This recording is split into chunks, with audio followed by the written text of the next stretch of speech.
Go let's start. अच्छा ठीक है। तो इस सवाल बेटा देखो आई टी शर्मा का है, एमसीक्यू सवाल है। सबको कुछ सबको स्क्रीन दिख रहा है तो स्क्रीन शेयर किया हो ना? Yes sir.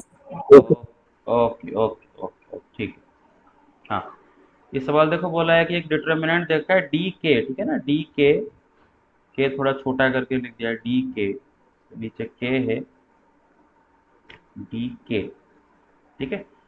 D K is equal to, ये दे रखा है डिटर्मिनेंट दे रखा है और बोला है कि एंड, और ये भी दे रखा है कि समेशन के is equal to 1 to N, D K का वैल्यू 48 है। तो एन का वैल्यू क्या है? ठीक है ना। अच्छा, इसी टाइप का एक सवाल मैंने आपको करवाया था कि आपको याद होगा, पूरा प्रूफ करके किए थे, लेकिन प्रूफ यहाँ पर नहीं आएंगे, हम डायरेक्ट क्वेश्चन को कैसे अप्रोच करेंगे वो देखेंगे। बेटे ऐसे सवाल में क्या होता है कि बेटे आपको यहाँ पर समेशन कहाँ से कहाँ तक गया है, बेटे के का वैल्यू 1 से लेके एन तक गया है ना, के का वैल्यू 1 से लेके एन तक गया है।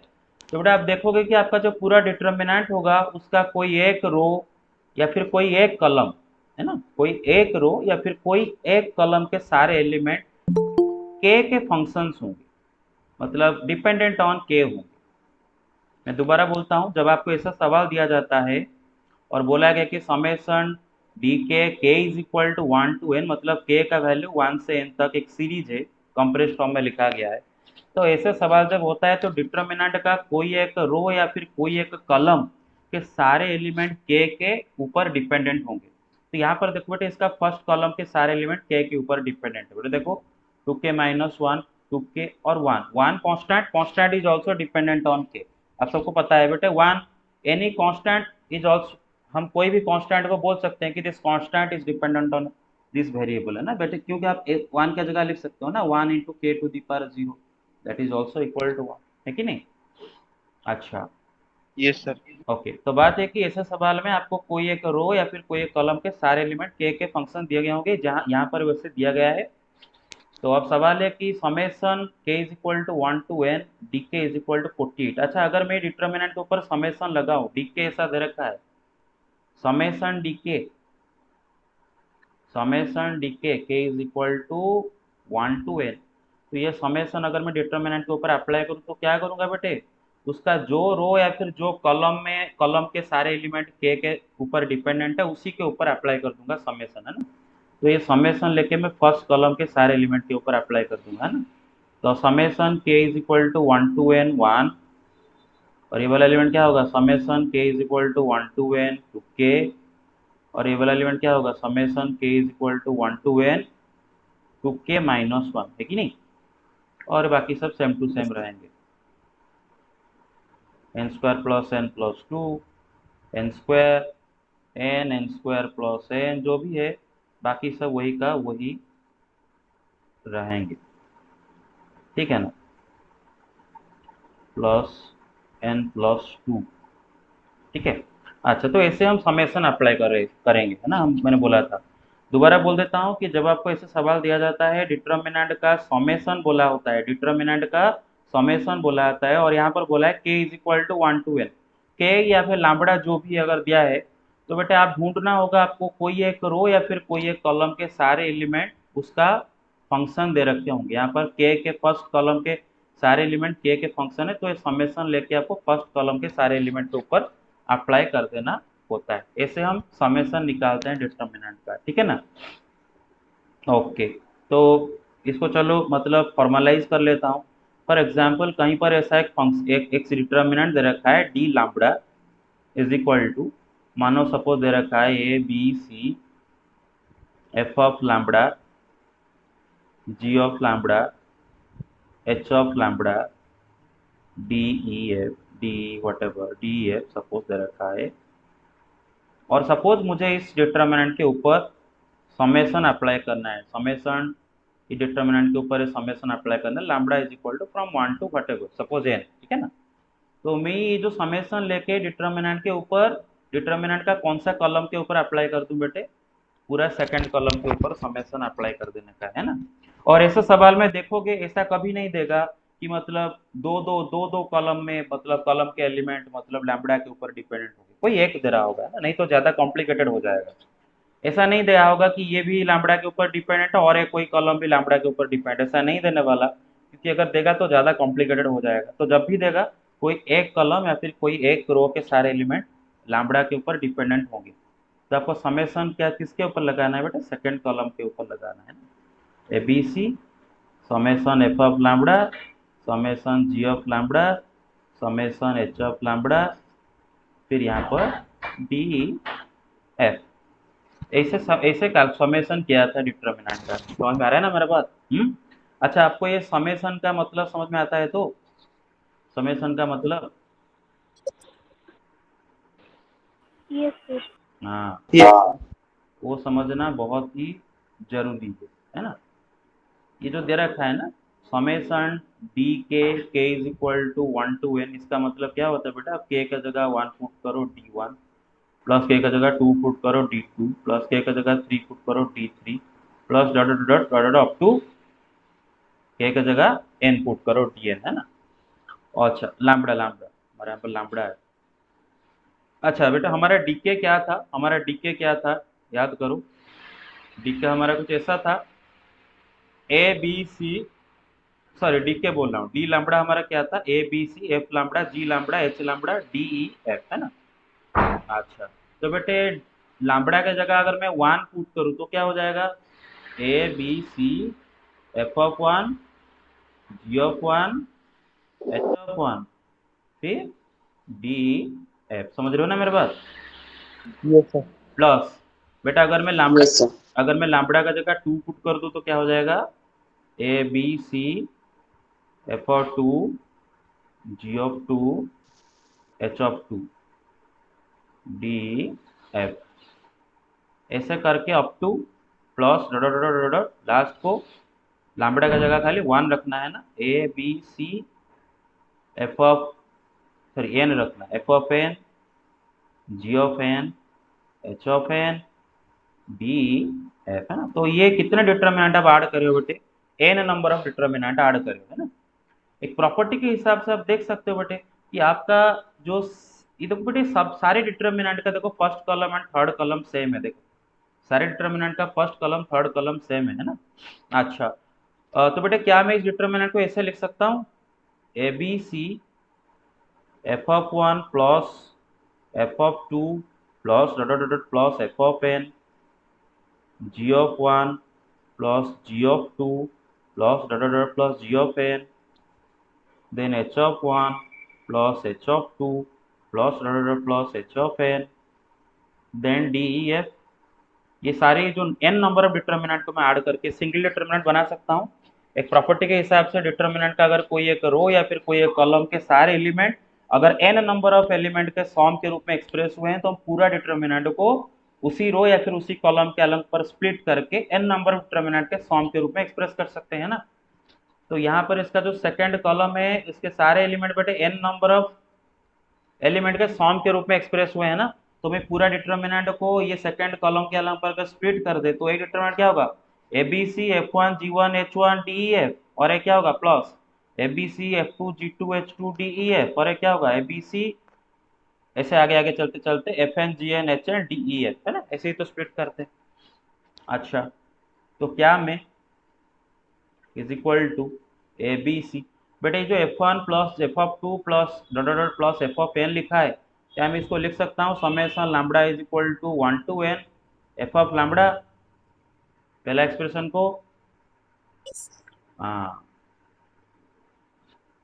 फिर बी, अच्छा ये जो दूसरा एक्सप्रेशन जी में दे रखा है क्या है, इसको मैं summation lambda is equal to 1 to n G of lambda बोल सकता हूँ, चेक कर लो। सी, इसको मैं summation lambda is equal to 1 to n H of lambda बोल सकता हूँ, और ये डी है। सही है कि नहीं है? क्योंकि हमने देखो, आप देखो ना, आप इसको जब एक्सपांड करोगे, ये कॉम्प्रेस्ड फॉर्म में है ना सीरीज, इसको जब एक्सपांड करोगे तो लैम्बडा का जगह 1 रखोगे, फिर प्लस लैम्बडा का 2 रखोगे, फिर प्लस लैम्बडा का 3 रखोगे, ऐसे प्लस अप टू लैम्बडा का n रखोगे। तो हमने क्या देखे बेटे, हमने क्या देखे कि जो डिटर्मिनेंट के ऊपर आप समेसन अप्लाई कर रहे हो, जो डिटर्मिनेंट के ऊपर समेसन अप्लाई कर रहे हो, वो समेसन बस आप पूरा सेकंड कॉलम के सारे एलिमेंट के ऊपर अप्लाई कर दो। और क्यों सेकंड कॉलम के एलिमेंट के ऊपर अप्लाई कर रहे हैं, क्योंकि सेकंड कॉलम के एलिमेंट लैम्ब्डा के ऊपर डिपेंडेंट है ना। हमारा ओरिजिनल डिटर्मिनेंट क्या था, A B C F of lambda G of lambda H of lambda D E F, ये हमारा ओरिजिनल डिटर्मिनेंट था। और वो डिटर्मिनेंट के ऊपर मैं ये समेशन अप्लाई किया, तो समेशन को मैं सीधा सेकंड कॉलम के सारे एलिमेंट के ऊपर अप्लाई करूंगा, ठीक है ना। अच्छा, तो इसी को लेके ये सवाल करते हैं।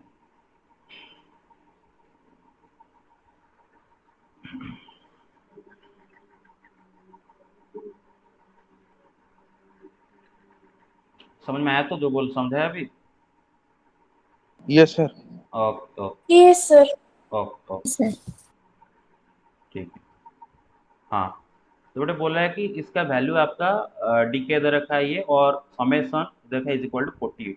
अच्छा, तो समेशन डीके पहले निकालते हैं। समेशन डीके क्या होगा बेटे, समेशन डीके बेटे फर्स्ट कॉलम में समेशन लगा दो, है ना। समेशन के is equal to 1 to N 1, फिर एन, फिर एन, फिर समेशन के is equal to 1 to N 2k, फिर N square plus N plus 2, फिर एन स्क्वायर प्लस एन, नीचे वाला समेशन के is equal to 1 to N 2k minus 1 N square plus N plus 2, ठीक है ना। इसका वैल्यू उसने क्या दे रखा है बेटा, 48 दे रखा है ना। K is equal to 1 to N, इसका वैल्यू 48 दे रखा है। अच्छा, आप अभी मुझे बताओगे समेशन ऑफ ए कांस्टेंट, है ना, एक कांस्टेंट का समेशन जब निकालते हैं तो होता क्या है। फॉर एग्जांपल जब हम यहाँ पर कर रहे हैं समेशन के is equal to 1 to N क्या 1 का, है ना, 1 का कर रहे हैं, या फिर 1 की जगह में व्हाटएवर में कोई कांस्टेंट दे दूं, मानो सी दे दूं, है ना। तो इसका क्या मतलब है, इसका वैल्यू क्या आएगा, इसका मतलब Sir, है एन सी, है ना, एन सी। वेरी गुड बेटे, आपको खाली क्या करना है, सी को कितने बार ऐड करना है बेटे, एन टाइम्स ऐड करना है ना। समेशन कर रहे हो तो सी को एन टाइम्स ऐड करो, तो बेटे सी को एन टाइम ऐड करने से क्या हो जाएगा, एन सी। तो उसी तरह समेशन के is equal to 1 to N अगर 1 में दूं तो 1 को खाली एन टाइम ऐड करना है, तो कितना आ जाएगा, एन आ जाएगा, है ना। हाँ, तो पहला एलिमेंट क्या हो जाता है बेटा, एन हो जाता है, ठीक है ना। अच्छा, अब ये वाला एलिमेंट को देखो। अच्छा, एक फंडा क्या है, सपोज समेशन निकाल रहे हो, सपोज समेशन निकाल रहे हो किसी चीज का, मानो लेट्स से आप A into let's say F of lambda का सॉम निकाल लो, where A is a constant, ठीक है ना, and lambda is equal to from 1 to whatever, मानो एन व्हाटएवर, ठीक है ना, वी डोंट केयर। तो बेटे ऐसी सिचुएशन में जो कांस्टेंट ए है ना, इसको हम समेशन के बाहर ले आते हैं, है ना, समेशन के बाहर नहीं आते हैं। बहुत सिंपल सा फंडा है, कांस्टेंट को समेशन के बाहर ले आते हैं। क्यों ऐसा होता है बेटे, कारण देखो, जब आप इसको एक्सपांड करो, ये एक्सपांड करने से क्या होगा बेटे, खाली लैम्बडा का जगह 1 से लेके एन तक पुट करना होता है ना। तो लैम्बडा का जगह 1 पुट करो तो A into F of 1 plus A into F of 2, है ना, समेशन प्लस प्लस देते जाते हैं, ए इंटू एफ ऑफ 3, ऐसे dot dot dot plus A into F of N. तो बेटे सबसे अगर हम ए कॉमन ले आते हैं तो ए होल इंटू क्या हो जाएगा, F of 1 plus F of 2 plus dot dot plus up to F of N, है ना। Okay, is equal to A into, बेटे क्या मैं ये पूरा एक्सप्रेशन को लिख सकता हूँ, summation lambda is equal to 1 to n f of lambda? Is there any problem? no, No, sir. sir. हाँ, तो No, sir. मतलब हम कांस्टेंट को समेशन के बाहर ले आते हैं। अच्छा अच्छा, ये कुछ फॉर्मूला आपको याद रहना चाहिए, summation k is equal to 1 to n k, क्या होगा इसका वैल्यू, इसका क्या मतलब है बताओ जरा, एक्सपांड करने से k का जगह 1 पुट करो, प्लस k का जगह 2 पुट करो, प्लस k का जगह 3 पुट करो, अप टू प्लस k का जगह क्या पुट करोगे बेटे, n। 1 से लेके n तक नेचुरल नंबर का सॉम है ना। तो क्या होता है formula, n into N plus 1/2, +1/2. ठीक है कि नहीं, बस मैं वही बोलना चाह रहा था। ठीक है, तो लिखते जाते हैं। हाँ, तो पहले बेटे ये जो 2k का समेशन कर रहे हैं, मैं ये 2 के बाहर ले आता हूँ, है ना, 2 को बाहर ले आया, 2 इंटू, अब खाली k का समेशन, और k का समेशन क्या होगा, n इंटू n+1/2। समझ में आ रहा है ना मेरे बात है। Yes, sir. हाँ, अच्छा, अब देखो, अब नेक्स्ट बात है, इसको मैं रेस करता हूँ।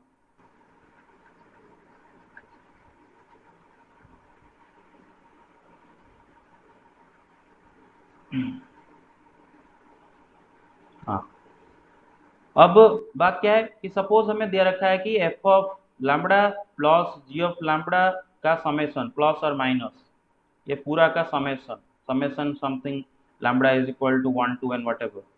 तो बेटा क्या हो जाएगा, लैम्बडा डिस्ट्रीब्यूटिव लॉ अप्लाई हो जाएगा, ठीक है ना। Lambda is equal to 1 to N F of lambda plus और माइनस जो भी है summation lambda is equal to 1 to N G of lambda, है ना। तो इधर हमारा डिस्ट्रीब्यूटिव लॉ अप्लाई हो जाएगा, जो यहाँ पर देखो, यहाँ पर क्या हो रहा है बेटे, 2k माइनस वन का समेशन, तो क्या हो जाएगा 2k का समेशन माइनस वन का समेशन, है ना। 2k का समेशन क्या होगा, यही होगा जो अभी किए थे, है ना। तो मतलब 2 into N plus one by two minus बेटा वन का summation k is equal to 1 to n क्या हो जाएगा, बताओ। वन को एन टाइम ऐड करोगे एन होगा। हाँ, एन। n very good. अच्छा, तो समेशन का काम तमाम हो गया बेटे। ओके, अब क्या बचा है, इधर क्या है, N square plus N plus two, N square plus N plus two, और नीचे क्या है बेटे एन स्क्वायर, और इधर क्या है एन स्क्वायर प्लस एन, और नीचे क्या है बेटे N square plus N plus two. तो बार बार बता रहा हूँ बेटे, जब भी समेशन डिटर्मिनेंट का समेशन निकालने वाला सवाल होगा तो ध्यान रखो, तो उसका कोई एक रो या फिर कोई एक कॉलम के सारे एलिमेंट एक वेरिएबल का टर्म में दिया गया होगा, तो आपको लेके समेशन उसी रो या फिर उसी कॉलम के ऊपर डालना है। कभी भी ऐसा नहीं देगा एक से ज्यादा रो या फिर कॉलम, कॉम्प्लिकेटेड ज्यादा हो जाता है। अच्छा ठीक है, तो finally this determinant value is equal to what, 48। अरे टू टू कट गया, टू टू कटेगा, है ना। कटने के बाद सिंप्लीफाई करके बोलो, ये क्या हो जाएगा बेटी एन, और ये क्या हो जाएगा एन स्क्वायर प्लस एन। अच्छा, ये क्या हो जाएगा N square plus N minus N, n square. N square, है ना। तो एन और नीचे वाला एन स्क्वायर प्लस एन, और नीचे वाला खाली एन स्क्वायर, एन नीचे वाला एन स्क्वायर प्लस एन, और नीचे वाला n square. खाली एन स्क्वायर, है ना। अच्छा ओके, हाँ, और इस साइड में क्या बचा बेटा n square plus N plus two, और n square, n square plus N plus two, फिर n square. N square, last को n square plus n, n n square plus n, फिर n square plus n plus 2. N square plus N plus two, है ना, n square plus N plus two.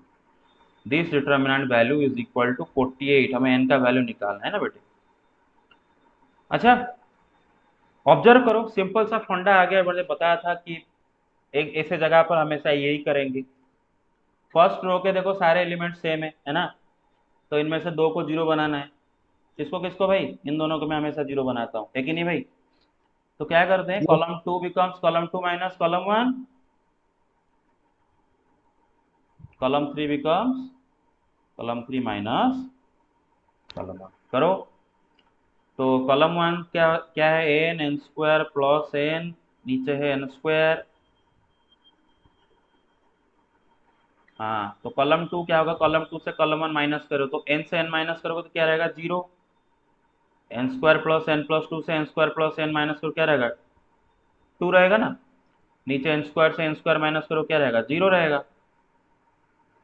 अच्छा, Yes. इधर n से n minus करो zero, n square plus n से n square plus N minus कर दो, क्या रहेगा 0. जीरो रहेगा।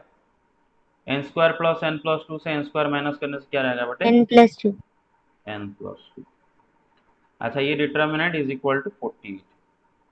मुझे एक बात बताओ, क्या मुझे इसको एक्सपांड करने की जरूरत पड़ेगा, do I need to expand No, this sir. Determinant. The triangle. Yes, triangular matrix है, ट्रायंगुलर मैट्रिक्स का डिटर्मिनेंट है ना, देख रहे हो ना बेटे। डायगोनल के यहाँ पर ऊपर वाले सारे एलिमेंट जीरो, तो क्या करना है बेटा डायगोनल के एलिमेंट मल्टीप्लाई कर देना है ना, डिटर्मिनेंट निकालने के लिए। Yes, तो sir. n into two into मतलब 2n इंटू n प्लस 2, इसका वैल्यू क्या है बेटा 48। तो मल्टीप्लाई करो अंदर लेके 2n² प्लस 4n है ना, -48 इज इक्वल टू 0। समझ में आ रहा है ना। अच्छा 2 को काट दो ना, 2 को काट दो, 2 को काट के इधर क्या हो जाएगा 24। हाँ तो n² plus 2n minus 24 is equal to 0। हाँ मिडिल टर्म स्प्लिट करो भाई, मिडिल टर्म स्प्लिट करो, 6 4 है ना, Yes. हाँ plus 6n minus 4n minus 24 is equal to 0। तो इधर से n कॉमन लाओ, n प्लस 6 माइनस 4 कॉमन लाओ, n plus 6 is equal to 0। तो n का क्या क्या वैल्यू आता है बेटा 4 एंड -6 है ना, एक वैल्यू 4 दूसरा वैल्यू -6। तो हमारे यहाँ पर ऑप्शन में कौन सा ऑप्शन दे रखा है, देखो बेटे दे रखा है 4 6 8 नॉन ऑफ दिस। तो कौन सा करेक्ट होगा बेटे So 4. 4। अच्छा सबको समझ में आया क्वेश्चन, क्वेश्चन का आंसर कैसे हुआ, सबको क्लियरली समझ में आया। Yes, sir. Yes, sir. Yes, sir. Yes. Okay next page पे चलते हैं। अच्छा ये डेरिवेशन समझ में आया कैसे हम क्यों, मतलब कोई अगर आपको पूछा फ्यूचर में कि बेटे तू जो समेशन को लेके अप्लाई कर दिया सेकंड कॉलम के ऊपर, कैसे अप्लाई किया प्रूव करके दिखा, तो तुम ऐसे दिखा दोगे उसको, प्रॉपर्टी लगाया। अच्छा अब कुछ इजी इजी सवाल है, इजी इजी से थोड़ा थोड़ा मॉडरेट सवाल आएंगे। देखो बेटा बताओ ये वाला मैट्रिक्स ए दे रखा है, ये कौन सा टाइप का मैट्रिक्स है, चार ऑप्शन में से कौन। Skew symmetric matrix. Systematic matrix. Skew symmetric, very good. बेटे पहले तो डायगोनल के साथ देखो, स्क्यू सिमेट्री होने का दोनों कंडीशन रिकॉल करो, दो कंडीशन, दो चीजें आपको देखना है स्क्यू सिमेट्री होने के लिए। पहला कि डायगोनल के सारे जीरो होने चाहिए, सारे डायगोनल में डायगोनल वाले सारे एलिमेंट जीरो होने चाहिए। इधर अगर ए है तो इधर -a होना चाहिए, इधर अगर बी है तो इधर -b होना चाहिए, इधर अगर सी है तो इधर -c होना चाहिए, है ना। तो स्क्यू सिमेट्री होने के लिए आपको दो चीजें देखना पड़ेगा, एक तो डायगोनल वाले सारे एलिमेंट जीरो हो, फिर डायगोनल के अक्रॉस में जो कॉरिस्पॉन्डिंग एलिमेंट एक दूसरे के नेगेटिव हो, ये दो चीजें देखना होगा। तो यस इट इज व्हाट, देखो 0 0 0 डायगोनल वाले 0, 1 -1 3 -3 5 -5। तो आंसर इज स्क्यू सिमेट्री। अच्छा बेटे बेटे मैं सवाल मतलब बोलने के बाद 1 मिनट के बाद आपको आंसर में 1 नहीं 30 सेकंड के बाद, जो जो सवाल में जितना सेकंड के बाद पूछूंगा उतना सेकंड के बाद आप सब आंसर देना, एक साथ मत दे देना, क्योंकि क्या हो जाता है कि कोई अगर ना कर पाए वो रह जाएगा, है ना। तो टाइम लो ठीक है ना, सब टाइम लो। अच्छा जब मैं पूछूंगा तब आंसर दोगे। मैट्रिक्स दे रखा है √2 0 0 0 √2 0 0 0 √2 फाइंड a⁴। ये चार ऑप्शन में से कौन सा ऑप्शन करेक्ट है, last option on of this है, निकालो। I am giving you 10 seconds. C is the correct answer है ना बेटे, okay Yes, sir. C is the correct answer. ठीक है बेटा चेक कर लो, ये क्या है बेटे आपका एक डायगोनल मैट्रिक्स है ना, हालांकि स्केलर मैट्रिक्स भी है and every scalar matrix is also diagonal matrix है ना। अच्छा जो डायगोनल मैट्रिक्स का अगर सपोज एक डायगोनल मैट्रिक्स आपको दिया गया है DIJ ABC, सपोज एक डायगोनल मैट्रिक्स है 3/3 हो 2/2 वटेवर हो, बट अगर ए का पावर में n करूँ तो आंसर आएगा डायगोनल मैट्रिक्स का खाली बेटे जो डायगोनल वाला एलिमेंट है उनका पावर खाली n हो जाएगा, और बाकी नॉन डायगोनल एलिमेंट वही 0 का 0 रहेंगे, है ना। तो सिंपल सा फंडा है, यहाँ पर ए डायगोनल मैट्रिक्स है क्योंकि इसका बेटा सारे नॉन डायगोनल 0 है, चेक कर लो।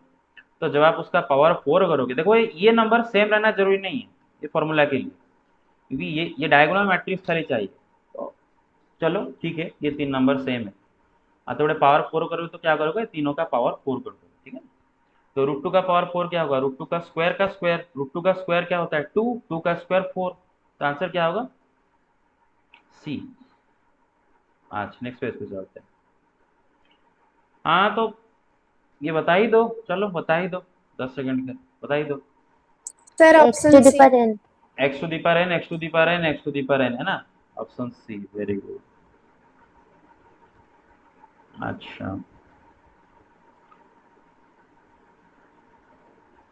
हाँ बताओ बेटे, ये मैट्रिक्स ए दे रखा है और बोला है कि A is what, symmetric, skew symmetric, diagonal matrix, all three options are correct. Sir, all. All three. All three options are correct. All three options are correct, ठीक है। अच्छा बेटे देखो, पहले से तो ये जान रखो, है ना, हमें तो पहले से ही पता है कि बेटे एक square knoll matrix both symmetry skew symmetric होता है। ब्रह्मांड में सिर्फ और सिर्फ स्क्वायर नॉल मैट्रिक्स ही बोथ सिमेट्री स्क्यू सिमेट्री होता है, सिर्फ और सिर्फ स्क्वायर नॉन मैट्रिक्स 2/2 का और 3/3 का। तो ये 3/3 का स्क्वायर नॉन मैट्रिक्स है, ये सिमेट्रिक भी है स्क्यू सिमेट्रिक भी है, चेक करने की जरूरत नहीं है। डायगोनल भी है क्योंकि बेटे सारे नॉन डायगोनल एलिमेंट इसके जीरो हैं, तो डायगोनल मैट्रिक्स का कंडीशन भी सेटिस्फाई कर रहा है, तो all three option are correct, है ना। आई बी, आगे चलते हैं। ओके, बताओ ये मैट्रिक्स है दे रखा है और बोला है कि it is what, symmetric, skew symmetric, both symmetric skew symmetric, none of this. Sir, symmetric. Yes, sir. Symmetric. Symmetric, बेटा सिमेट्रिक के लिए सिर्फ और सिर्फ आपको देखना होगा कि डायगोनल वाले एलिमेंट सिमेट्रिक में कुछ भी हो सकते हैं, keep in mind. Symmetric matrix skew symmetric में क्या था ना, डायगोनल वाले एलिमेंट को कंपल्सरीली जीरो होना पड़ता था, लेकिन सिमेट्रिक में डायगोनल एलिमेंट कुछ भी हो जाए, कुछ भी हो जाए, डोंट केयर, बस डायगोनल के दोनों तरफ के कॉरेस्पॉन्डिंग एलिमेंट इक्वल होने चाहिए, 3 3 -5 -5 7 7। तो कीप इन माइंड सिर्फ और सिर्फ स्क्यू सिमेट्रिक में डायगोनल के एलिमेंट जीरो होने चाहिए सारे के सारे, लेकिन सिमेट्रिक में डायगोनल एलिमेंट के ऊपर कोई पाबंदी नहीं है, कुछ भी हो सकते हैं, बस अक्रॉस वाले एलिमेंट इक्वल होने चाहिए। So yes it is what, symmetric. अच्छा ठीक है, find the trace of the matrix A, इसका ट्रेस बताओ, पहला वाला का ट्रेस बताओ। हाँ, ट्रेस क्या होगा बेटे, डायगोनल एलिमेंट को ऐड करना ना, सोच क्या रहे हो, 0. जीरो। इसका ट्रेस क्या होगा, Sir, 4 plus root 2. ट्रेस क्या होता है, खाली डायगोनल एलिमेंट को ऐड तो करना है, क्लियर और नॉट। अच्छा हाँ, तो बेटे एक मैट्रिक्स को, एक स्क्वायर मैट्रिक्स को सिमेट्रिक होने के लिए डायगोनल वाले एलिमेंट के ऊपर कोई पाबंदी नहीं है, ध्यान रखा करो, हाँ, क्योंकि ये सवाल में काम आएगा।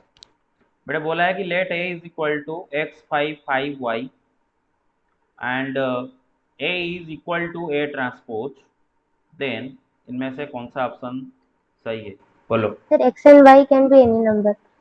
Yes, sir. X and Y can be any number.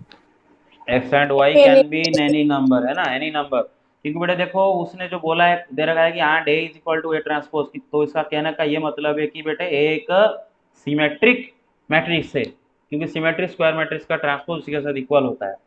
तो सिमेट्रिक होने के लिए बस डायगोनल के दोनों तरफ के एलिमेंट इक्वल होने चाहिए, डायगोनल एलिमेंट कुछ भी हो सकते हैं, तो here X and Y can be anything, है ना, कोई भी नंबर हो सकते हैं, नो प्रॉब्लम। ये बताओ 5y(x0) एंड अगर मैट्रिक्स है उसका ट्रांसपोज के साथ बराबर है, तो इनमें से कौन सा ऑप्शन X सही, is equal to y. x is equal to Y, what about the others, सबका वही। Yes sir. ऑब्वियसली भाई चेक कर लो, a is equal to A transpose मतलब ए क्या है, सिमेट्रिक है, तो सिमेट्रिक है मतलब कंडीशन सिमेट्रिक का सिर्फ एक ही कंडीशन है, क्या है बेटे, डायगोनल के दोनों तरफ एलिमेंट इक्वल होने चाहिए, तो ये क्या होना चाहिए बेटे, x is equal to Y होना चाहिए, और x is equal to Y कुछ भी हो जाए, मतलब एक्स वाई कोई भी नंबर बस इक्वल होने चाहिए, तो ये भी जरूरी नहीं कि एक्स वाई दोनों जीरो हो, ऐसा कोई जरूरी नहीं, कुछ भी हो सकते हैं, बस इक्वल होने चाहिए।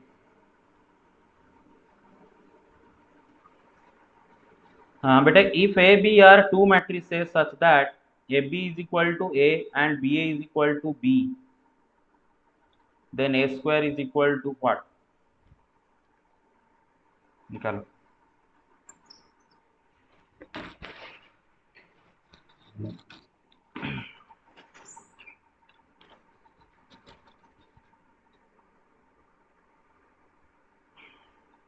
Sir, A. A, Sir, A. Sir, A. A, what about the others, सही होगा, चेक कर लो भाई। आपको किसका पहले पूछा, ए का स्क्वायर, मैंने बोला था कल, बता था ट्रिक, बता था क्या करना है, ए का स्क्वायर मतलब क्या है भाई, ए इंटू ए, है ना, तो कोई एक ए का जगह बस आपको ए बी लिख देना है, ठीक है ना, आगे आगे होता जाएगा, बट सपोज मैं पहला ए का जगह ए बी लिख देता हूँ, तो ए बी इंटू ए है, ये ए का जगह ए बी मैंने लिख लिया। अब देखो मैट्रिक्स मल्टीप्लीकेशन एसोसिएटिव लॉ को फॉलो करता है, तो ए बी मतलब ए बी इंटू ए करो या फिर ए इंटू बी ए करो, एक ही बात है ना। Yes sir. A into B A करो, एक ही बात है बस। अच्छा बी ए क्या है यहाँ पर, बी ए क्या है, क्वेश्चन में दे रखा है बी दे तो रखा है, बी। तो बी ए का जगह बी लिख दिया। तो ए बी आया, ए बी क्या है, तो वही है। तो क्या आ गया, A square is equal to A. अरे समझ रहे हो ना, कल एक किए थे B square is equal to B है। अच्छा तो कौन सा करेक्ट होगा, option B. Find the value of x is equal to 1, x is equal to -1, x is equal to 3 cannot be determined. Start.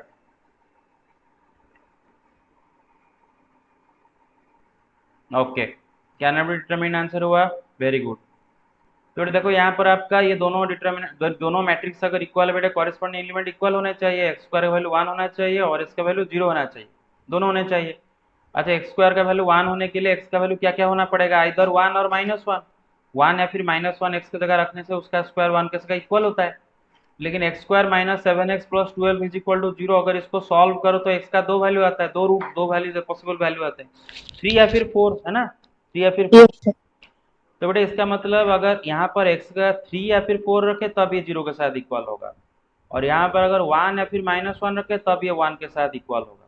तो बेटा दोनों का कोई कॉमन वैल्यू नहीं मिल रहा है, क्योंकि अगर x का जगह 1 या फिर -1 रखे, हाँ ठीक है एक्स स्क्वायर 1 हो जाएगा, लेकिन ये नहीं होगा 0 के साथ इक्वल। और अगर x की जगह हम 3 या फिर 4 रखे तो ये दोनों इक्वल हो जाएंगे, लेकिन ये अनइक्वल हो जाएंगे, ठीक है ना। तो कॉमन वैल्यू कुछ नहीं मिल रहा है x का, इसीलिए can not be determine. If A is equal to this, B is equal to this, which of these options is correct? A is BA defined, B is AB defined, C is AB is a singleton matrix, D both B and C are correct.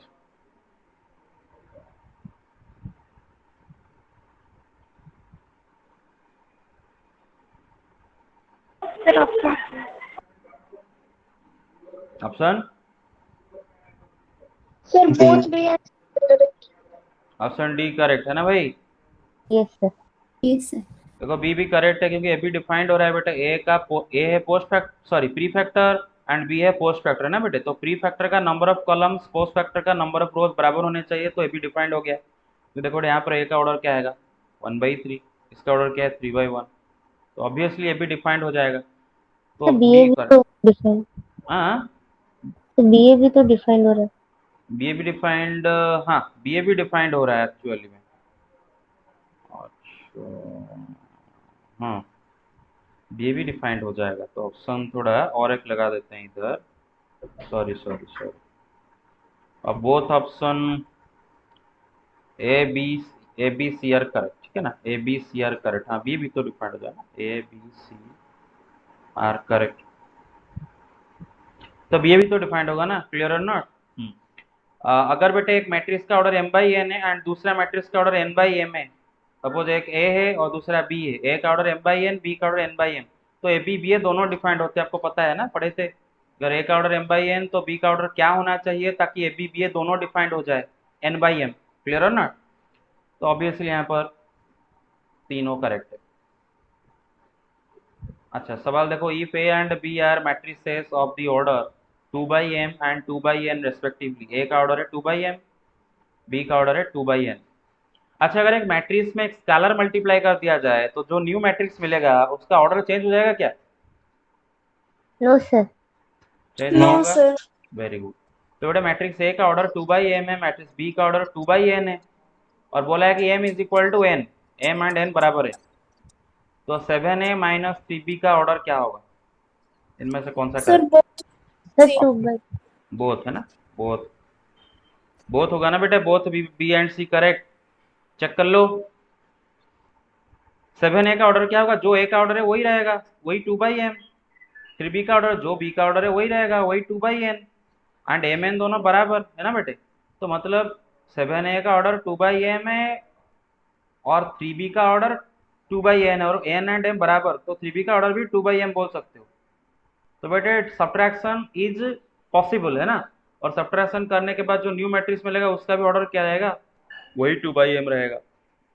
अच्छा तो answer is 2/m, और बेटा m is equal to n भी दे रखा है, तो 2/n भी तो हो सकता है ना। तो both B and C are correct, you get it. हैं? Yes. Yes. Yes, sir. Very good. Value of this determinant is equal to what?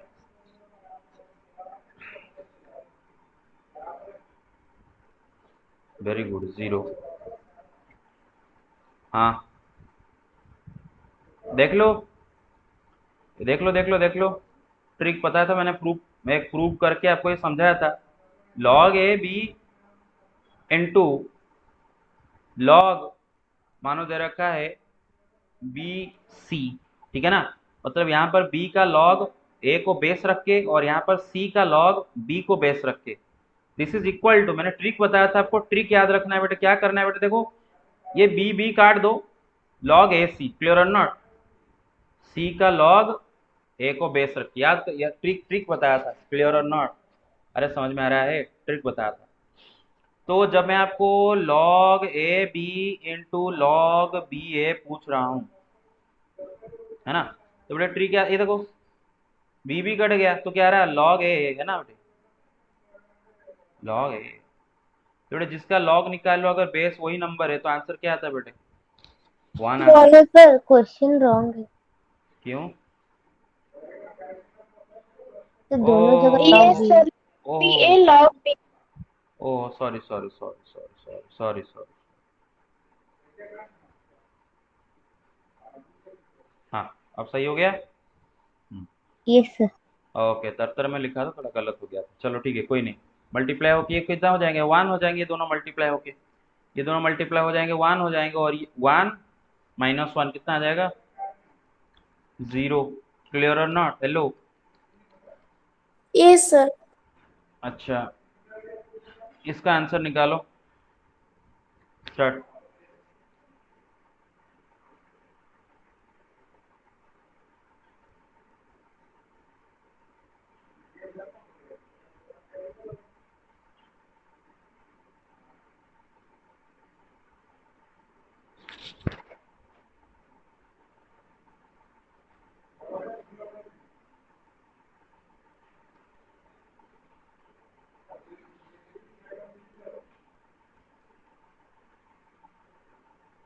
कितना आया? इतना का टाइम लग रहा है? 0. None of the. 0. Very good. ना तो 0 होगा ना बेटे? क्या हो जाएगा? 2 इंटू 3 6 माइनस 30 है ना बेटे? और ये क्या है? log 2 7. देखो भाई, log 2 7 इंटू लॉग 764 है ना. तो बेटे याद रख, यहाँ पर क्या करें? 7 का log निकाला जा रहा है 2 को बेस रख के, यहाँ पर 64 का log निकाला जा रहा है 7 को बेस रख के. ट्रिक बताया था, याद रखो. 7 7 काट दो, 64 का log 2 को बेस रख के हो जाएगा. क्लियर और नॉट? तो 6 माइनस 64 का log किसको बेस रख के? 2 को बेस रख के. है कि भाई? नहीं कि नहीं भाई? इज इक्वल टू 6 माइनस, इसका वैल्यू क्या है? 2 टू दी पावर कितना 64 होता है? 6. 6 माइनस 6 कितना? 0. हेलो, हो गया? Yes sir. Yes. Okay, करो, निकालो. If this is equal to null, then value of x is what? कौन सा option correct? Start. Okay, very good. हाँ, तो देख लो भाई, देख लो, जल्दी जल्दी हो जाना चाहिए. फास्ट करो, क्योंकि एंट्रेंस दोगे ना, एंट्रेंस में फास्ट करना होता है.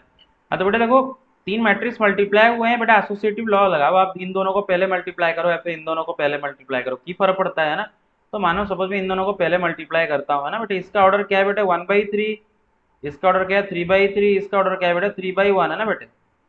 अगर इन यस दोनों को सर. पहले में मल्टीप्लाई किया तो बेटे देखो, जो मैट्रिक्स प्रकट होगा उसका ऑर्डर क्या आ जाएगा? 1/3 है ना. 1/3. 1/3 मतलब 1 रो 3 कॉलम वाला, है ना. समझ रहे हो ना? तो पहला दोनों को अगर मल्टीप्लाई करूंगा, ऐसे एक 1/3 का मैट्रिक्स प्रकट होगा. 1/3 मतलब उसमें 3 एलिमेंट रहेंगे, एक इधर एक इधर एक इधर. ये वाला एलिमेंट का पोजीशन क्या है बेटा? First row first column. तो प्री फैक्टर का फर्स्ट रो, पोस्ट फैक्टर का फर्स्ट कॉलम मल्टीप्लाई करो. 1 into 1 plus x into 0 plus 1 into 0 कितना हो जाएगा? 1. 1. ये वाला element first row second column. तो 5 plus 5x. हाँ, प्री फैक्टर का फर्स्ट रो का second column. 2 plus 5x plus 3, मतलब 5 प्लस 5x है ना. 5 Yes, sir. Plus 5x. अच्छा, ये वाला element first row third column, first row third column. तो 5 वन plus इन हाँ 1 into 3 3 प्लस एक्स प्लस 2 मतलब कितना हो जाएगा 3 प्लस 2 मतलब 5 प्लस एक्स है ना, 5 प्लस एक्स। और ये वाला एलिमेंट क्या है x1 माइनस 2, x1 माइनस 2। इसका ऑर्डर क्या है भाई, इसका ऑर्डर है 1/3, इसका ऑर्डर कह रहे 3/1। दोनों को मल्टीप्लाई करने से नॉल मैट्रिक्स है। चलो नॉल मैट्रिक्स के बारे में बाद में देखेंगे, फिलहाल अजी इन दोनों को जो मल्टीप्लाई करोगे जो मैट्रिक्स क्रिएट होगा उसका ऑर्डर क्या होगा रे 1 by 1 1/1। मतलब उसके अंदर कितने एलिमेंट होते हैं बेटे, 1/1 मैट्रिक्स के अंदर कितने एलिमेंट होते हैं रे, 1 element. One element. एक ही एलिमेंट होता है, एक ही एलिमेंट। और उसका पोजीशन क्या होता है, वो एलिमेंट का पोजीशन क्या होता है, एक ही जो एलिमेंट होता है उसका पोजीशन क्या होता है, फर्स्ट रो फर्स्ट कॉलम है ना, फर्स्ट रो फर्स्ट कॉलम। तो प्री फैक्टर का फर्स्ट रो, पोस्ट फैक्टर का फर्स्ट कॉलम मल्टीप्लाई करके ऐड करना, खाली खत्म, काम खत्म। तो उसके अंदर का एक एलिमेंट मिल जाएगा, वो क्या है बेटे 1 into x plus 5 plus 5x into 1 plus 5 plus x into -2। अरे समझ रहे हो ना, ये एक ही एलिमेंट हुआ, एक ही एलिमेंट, एक सिंगल टर्न मैट्रिक्स मिलेगा, एक ही एलिमेंट। हाँ बस इज इक्वल टू नॉल। बेटे दोनों मैट्रिक्स इक्वल है तो नॉल का ऑर्डर भी 1/1 ही हो रहा होगा, और उसके अंदर एक ही एलिमेंट 0 हो रहा होगा। अरे समझ रहे हो ना मेरे बात। हाँ तो ये क्या होगा बेटे 5x प्लस एक्स कितना है 6x प्लस 5, और ये क्या हो जाएगा -2 इंटू 5 कितना होगा -10, -2 इंटू -2x है ना, इज इक्वल टू 0। हाँ तो 6x माइनस 2x कितना 4x, और 5 माइनस 5 माइनस 10 कितना होता है बेटे -5। तो 4x minus 5x 5 is equal to 0। तो x क्या हो जाएगा 5/4 है कि नहीं। तो आंसर क्या होगा 5/4।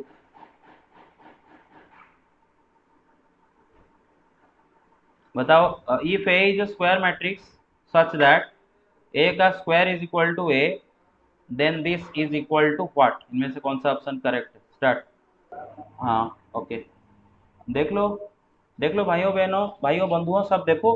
मैंने बताया था बेटे आपका जो ए बी दो मैट्रिक्स, दो सेम ऑर्डर के स्क्वायर मैट्रिक्स का सॉम का सपोज स्क्वायर है, क्यूब पावर 4 वट पूछा है, मानो क्यूब पूछा है, तो हम यहाँ पर डायरेक्ट अलजेब्रा का फॉर्मूला इस्तेमाल नहीं कर सकते। A cube plus B cube plus 3a² b plus 3ab² direct apply नहीं कर सकते। कब नहीं कर सकते, अगर ए इन जनरल, क्योंकि हमें जब तक A B B A equal है कि नहीं पता नहीं, हम डायरेक्ट अप्लाई नहीं कर सकते। लेकिन हाँ एक कंडीशन में अप्लाई कर सकते हैं, कब कर सकते हैं ना, अगर ए बी दोनों कम्यूटेटिव हो, है ना। If A B is equal to B, हमेशा तो ए बी बी इक्वल नहीं होता है ना। अगर ए बी इक्वल हो गया तो आप डायरेक्ट अलजेब्रा वाला फॉर्मूला अप्लाई कर सकते हो, पढ़े थे। तो इधर उसने क्या दे रखा है आपको ना अच्छा और क्या दे रखा है बेटे a² इज इक्वल टू ए। जरा सोचो बेटे, एक स्क्वायर मैट्रिक्स है और उसका स्क्वायर ए आया, ठीक है ना, एक स्क्वायर ए आया मतलब अच्छा ए क्यूब क्या होगा, ए क्यूब क्या होता है a² इंटू ए, है ना। और a² क्या है ए इंटू ए क्या हो जाएगा ए का स्क्वायर मतलब वही है a⁴ क्या होगा ए का क्यूब इंटू ए का क्यूब क्या है ए आया है, तो ए इंटू ए क्या है ए का स्क्वायर, और ए का स्क्वायर क्या है बेटे ए। तो क्या साबित हो जाए बेटे, अगर ए का स्क्वायर ए हो गया तो ए का पावर कोई भी नेचुरल नंबर लो, आंसर क्या आएगा यही आना है। अरे क्लियर और नॉट। हाँ तो यहाँ पर हमें निकालना है आई प्लस ए का होल क्यूब -7a। तो बेटा आई एंड ए दोनों कॉम्पिटेटिव होते हैं कि नहीं होते हैं, आई ए इज इक्वल टू ए आई सबको पता है राइट, इक्वल टू ए। तो डायरेक्ट हम अलजेब्रा अप्लाई कर देते हैं, आई का क्यूब प्लस ए का क्यूब प्लस 3i² ए प्लस 3a² -7 है। हाँ थोड़ा आई का क्यूब क्या होगा, आई का पावर एनी नेचुरल नंबर ले जाओ, वही आई का ही रहता है ना। अब ए का क्यूब क्या होगा ए होगा है ना, अभी देखे ना ए का स्क्वायर उसने ए दिया है तो ए का क्यूब क्या होगा ए होगा, अभी प्रूव करके दिया है ना। अच्छा बेटा आई का स्क्वायर क्या होता है आई होता है, और आई इंटू ए क्या होगा ए होगा, तो 3a प्लस ए का स्क्वायर उसने ए गिवन है, आई इंटू ए क्या हो जाएगा ए, तो हो गया +3a। -7 है। अरे इक्वलाइज क्या दे रहा है, इक्वल। हाँ तो ए 3 में से 7 है और -7 है, 7 है -7 है, कितना होता है नॉल मैट्रिक्स। और कोई मैट्रिक्स है नॉल मैट्रिक्स ऐड करो तो आंसर क्या होगा। हेलो, गेट इट और नॉट एवरीबॉडी। ये last Yes, sir. Yes, sir. Yes. Yes, sir. हाँ, मैट्रिक्स ए दे रखा है बेटा 1 A 0 1, ठीक है ना। अच्छा सवाल है, अच्छा सवाल है, बहुत अच्छा सवाल है। इस सवाल का जो इस सवाल को हम प्रूव भी कर सकते हैं with help of mathematical induction, अभी कर भी दूंगा। लेकिन ये एमसीक्यू में अगर ये सवाल आता है तो अब तो मैथमेटिकल इंडक्शन नहीं करोगे, 2-3 करके पैटर्न में आपको पता चल जाएगा, ठीक है। तो पहले दे रखा है ए दे रखा है 1 A 0 1, then a to the power n for any natural number n is equal to what। ये चारों में से कौन सा ऑप्शन करेक्ट है बताओ, मैं दे रहा हूँ आपको। Sir, option D. तो सबका हुआ, ऑप्शन डी सबका हुआ। अच्छा देखो बेटे, Yes, पैटर्न यहाँ से यहाँ पे हमें मैथमेटिकल इंडक्शन लगाने के लिए टाइम नहीं है, एमसीक्यू करने के लिए हम पैटर्न से करेंगे। तो ए क्या दे रखा है, दे रखा है कि 1 A 0 1। अब जरा ए का स्क्वायर लेके दो क्या आता है, ए इंटू ए। तो 1 A 0 1 इंटू 1 A 0 1 मल्टीप्लाई करो क्या आता है, 2/2 मल्टीप्लाई होकर वही 2/2 आएगा। First row first column 1 into 1 plus A into 0 1, first row second column 1 into A plus A into 1, कितना हो जाएगा 2a। अरे समझ रहे हो ना, second row first column 0, second row second column क्या होगा 1। तो एक ही से पता चल गया, देखो बेटे एक ही से पता चल गया, आप देख लो ए का स्क्वायर क्या आया बेटे, वही 1 1 1 1 0 सब है। पहले ए था, क्या हो गया बेटा उसमें 2 मल्टीप्लाई हो गया। अरे समझ रहे हो ना, ए का स्क्वायर निकालते तो लग जाता, अंदाजा लग जाता है इन सब से, है ना, इन सब से अंदाजा लग जाता है तो क्या होने वाला है ना, ये वाला, सॉरी कहाँ गया, डी वाला, है ना। तो अगर मैं पावर 4 करूँ, ए का पावर 4 करूँ तो अंदाजा लग जाता है आपका 1 4A 0 1 आएगा, है ना। ए का पावर अगर 4 करूँ तो ए का पावर अगर n कर दूँ तो 1 Na 0 1 आ जाएगा। ठीक है, आगे चलते हैं, आगे क्या चलते हैं, हो गया। ठीक है, आज के लिए इतना ही करेंगे, बट वेट अ सेकंड। सबको सारी चीज़ें समझ में आया, क्रिस्टल क्लियर हुआ। Yes, sir. yes, sir. ठीक है, फिर इस हफ्ते में और एक इवनिंग क्लास रखूँगा। थर्सडे इवनिंग है आपका, हॉस्टल 1 का थर्सडे इवनिंग है, रिकॉर्डिंग बंद करता हूँ।